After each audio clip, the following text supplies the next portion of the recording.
Hi, and welcome to this session on explaining graphs.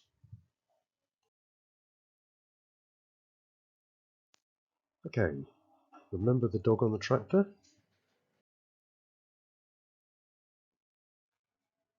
How can you explain the picture? That's not so easy, is it?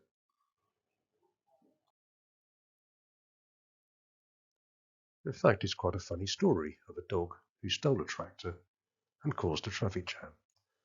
But you'd need to read the Scotsman newspaper to know that. So, let's see what that's got to do with graphs.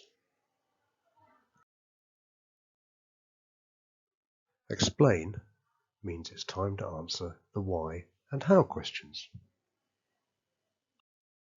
To do this, you will need to know the science behind what you've already described. So, let's look at some examples to clarify this.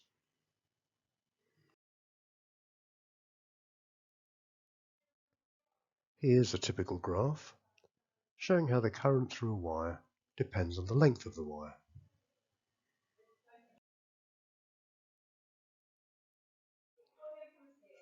If you're asked to describe the graph, you might say current decreases as the length of wire increases, rapidly at first and then more gradually. If you're asked to explain what's happening, you might say the resistance of the wire increases with length.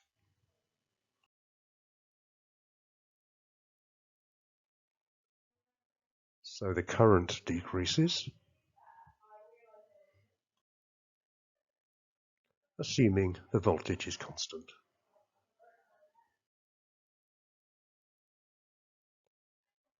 Here's another example. The reaction of zinc with hydrochloric acid to produce hydrogen. If you were asked to describe the graph, you would say the volume of hydrogen produced increases with time, rapidly at first and then more slowly, eventually becoming constant.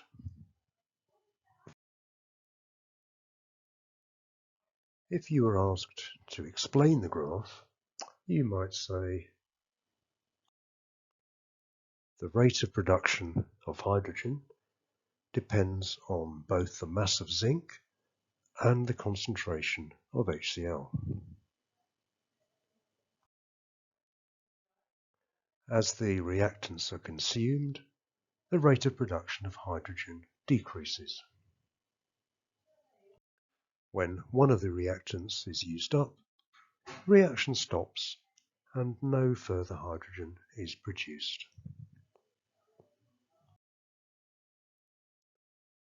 Okay, here's one last example. We described this graph earlier on. Now we're going to try to explain it.